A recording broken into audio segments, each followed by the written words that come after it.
आओ जीना सीखें। कहानी ख्वाबों का ट्री हाउस। आओ बच्चों जीना सीखें, जीने का करीना सीखें।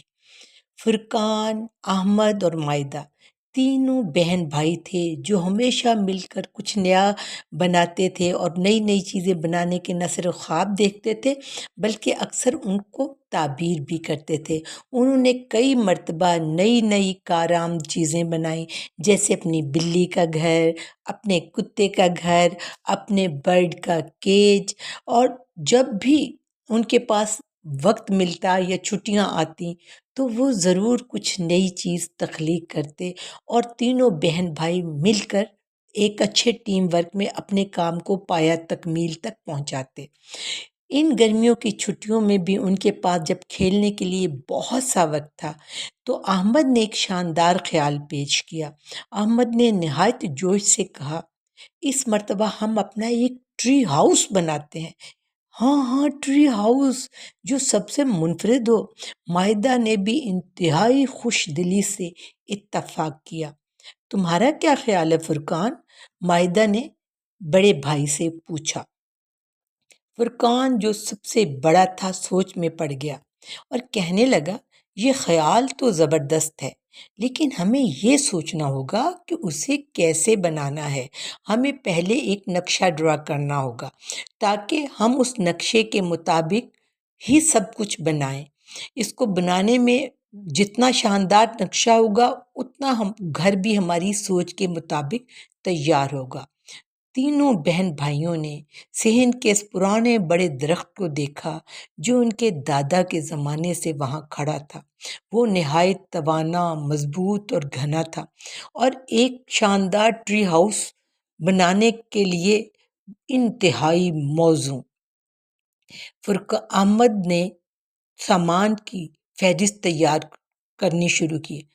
सबसे पहले तो हमें कुछ लकड़ी के तख्ते, कीलें और हथौड़े वगैरह की ज़रूरत होगी ताकि हम मेखों को, कीलों को अच्छी तरह ठूंक सकें।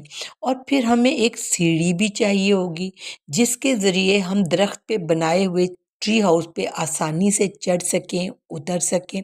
माहिदा ने भी अपनी तजवीज़ पेश कर दी। फुरकान जो सबसे ज़्यादा समझदार था बोला, हमें सबसे पहले तो दरख्तों की शाखों को सही तरीके से देखना चाहिए कि कौन सी शाख ऐसी मजबूत है जहाँ ट्री हाउस बनाना बेहतर रहेगा। और उन्होंने उस जगह का इंतखाब कर लिया। माहिदा ने याद दिलाया कि पिछले साल पापा ने जो घर का फर्नीचर बनवाया था उसके लकड़ी के कुछ तख्ते भी बच गए थे। हम वो भी तो इस्तेमाल कर सकते हैं। हाँ, क्यों नहीं।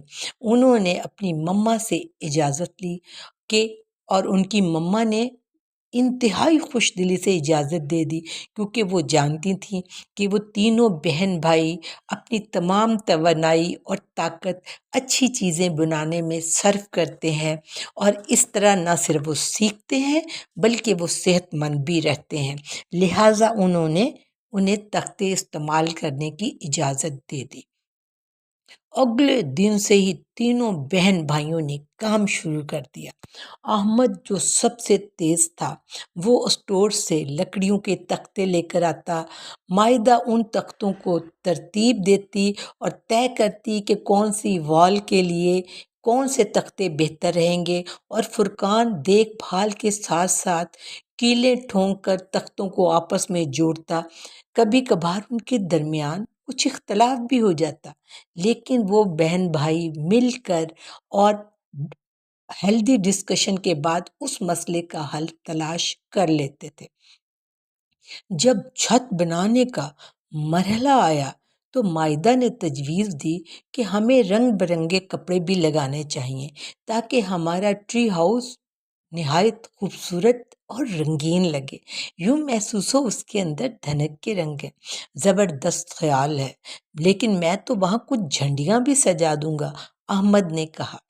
चंद दिनों की अनथक मेहनत के बाद आखिरकार उनके ख्वाबों का ट्री हाउस तैयार हो गया।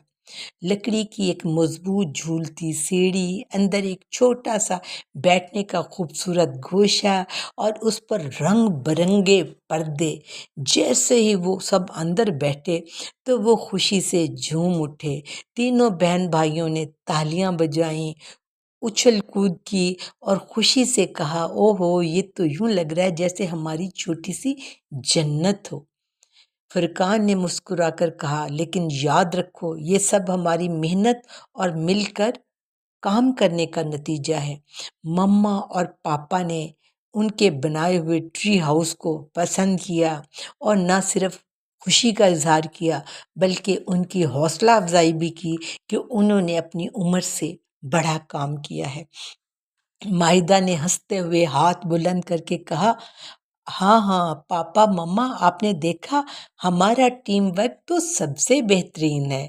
مما پاپا بھی ہنسنے لگے اور وہ تینوں بچے بھی ہنسنے لگے اور اپنے خوابوں کے ٹری ہاؤس میں بیٹھ کر انہوں نے موسم گرما کی بہت سی خوبصورت شامیں گزاریں۔ بچوں، آپ کو کہانی کیسی لگی؟ کیا کبھی آپ نے بھی کچھ بنایا ہے، کچھ تخلیق کیا ہے؟